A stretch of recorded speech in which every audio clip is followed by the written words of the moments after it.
Hello, I'm cartoon buff Michael Mallory. I'm going to be talking a little bit about Yankee Doodle Mouse, which, as you can see at the bottom of the screen, was the Academy Award winner.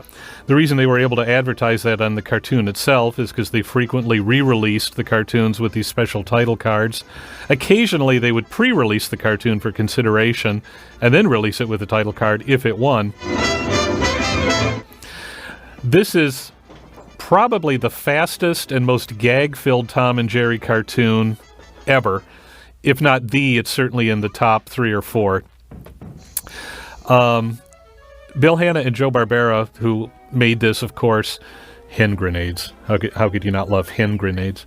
Anyway, Bill and Joe went on to win 7 Academy Awards, of which this was the first, but they never actually received the Oscars themselves, because the Oscars were picked up by the producer of the shorts, which was Fred Quimby, who was a corporate guy overseeing the cartoon unit, and Quimby kept the Oscars for himself. What would happen was, after a while, after they had won all 7 of the Oscars by the late 50s, Bill and Joe and their animation unit would wait until Fred C., as he was known, Fred C. Quimby, was at lunch, and then they would sneak into his office, and they would take the Oscars down, and they would pose for photos with them. So it looked like they had all of the Oscars with them, but they would have to replace them and then sneak back into their own offices and probably wipe them down for prints as well. And that was the only way they saw their Oscars. The disposition of those 7 Oscars is still kind of up in the air, probably with the Quimby family. Nobody knows. But Joe Barbera, to the end of his life, wished he had those 7 Oscars in his office with all his other awards.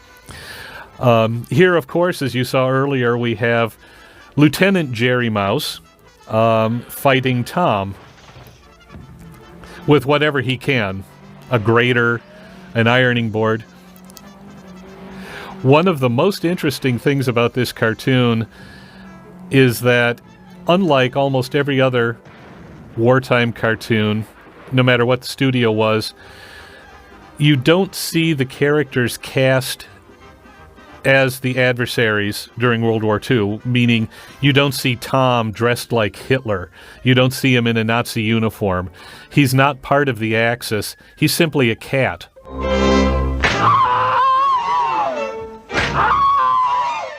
A great Bill Hanna scream. And by keeping them simply an allegorical World War, a mouse fighting a cat rather than Jerry in American military uniform fighting Tom in a black shirt or a Nazi uniform, you get the universality of the characters.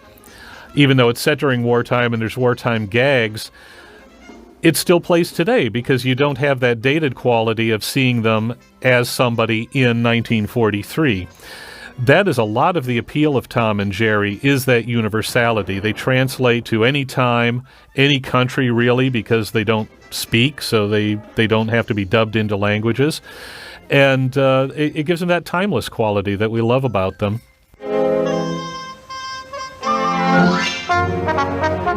Tom always forgets there's a spout in a teapot. Oh, here we have a very timely gag, of course. These sorts of racial gags popped up in the cartoons of the time.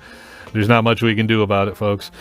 But I wanted to point out that teapot where you saw the top of the teapot a different shade and different look than the bottom of the teapot. That's because the bottom of the teapot would have been part of the background, painted with a different style of paint, while the top of the teapot was painted on an animation cell because it had to move.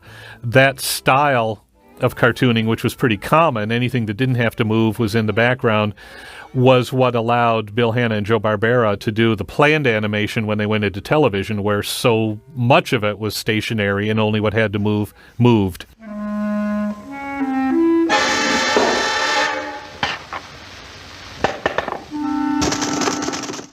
Here we have the Russian dolls firecrackers. Russia, of course, being our ally at the time this was made. And what do you get from the littlest firecracker? The biggest bang.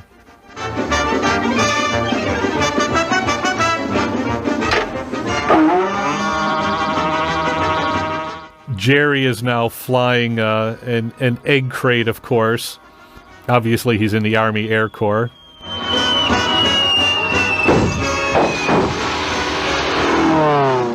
and you're getting kind of a doodle bug effect. Doodle bugs were these bombs that had very distinctive sounds as they dropped. That's the one element that kind of dates it to this era.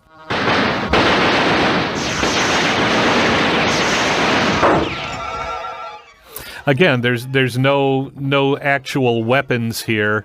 We're dealing with firecrackers and brazier parachutes and egg cartons. It's just homemade weapons, because what we have here is a metaphoric World War. This is a recurring gag in a lot of Tom and Jerry cartoons.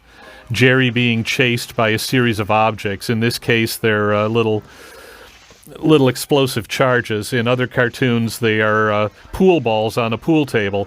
And it's the same gag, with the balls chasing him around and lining up and reacting in a kind of an anthropomorphic style.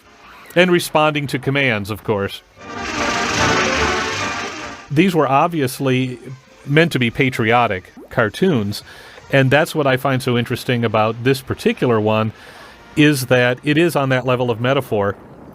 They're not hitting you over the head with it the way cartoons occasionally did in this era, where you would have the extreme Japanese stereotype, for instance, or the Hitler caricature, and you would have the leading cartoon character clubbing Hitler over the head with a hammer or a mallet to the cheers of everybody in the audience.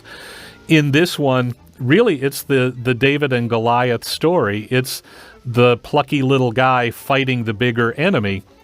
And so the cartoons would try to boost things, and they would show the soldiers, the sailors, the Marines, the Air Corpsmen as the winners, obviously, in this instance, Jerry representing them and Tom representing the quote, bad guys, the evil side, but doing it slightly subtly. And I think just as effectively by not hitting you over the head with overt propaganda, because this is more or less a standard Tom and Jerry cartoon, really. This is the end. Thanks so much.